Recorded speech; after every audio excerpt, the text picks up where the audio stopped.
Muling magbabalik laro si Renza Bando. May panibagong liga na pinaghahandaan sila kay. Puspusan na ang training. So matagal-tagal na ngang bakante sila kay sa paglalaro ng basketball sa professional scene matapos mag-part way si Renza Bando sa mother team nito sa Korean basketball, ang KBL, sa kupunan ng Anyang Red Boosters. Huling laro pa at aksyon na nasaksihan natin na sumalpak sila kay ay sa Invitational League ng Dubai International Basketball Championship para i-representa ang Philippine team sa kupunan ng Strong Group Athletics. Well, pagtapos niyan, muli na namang nabakante si Ren sa professional scene.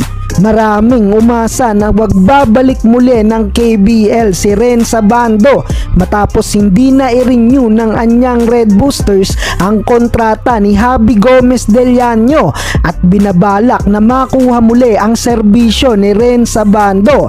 Ayon na rin yan sa source KBL Insider, at hindi na rin nagkaroon ng progress at reports ang pagbabalik Korean basketball ni Renza Bando.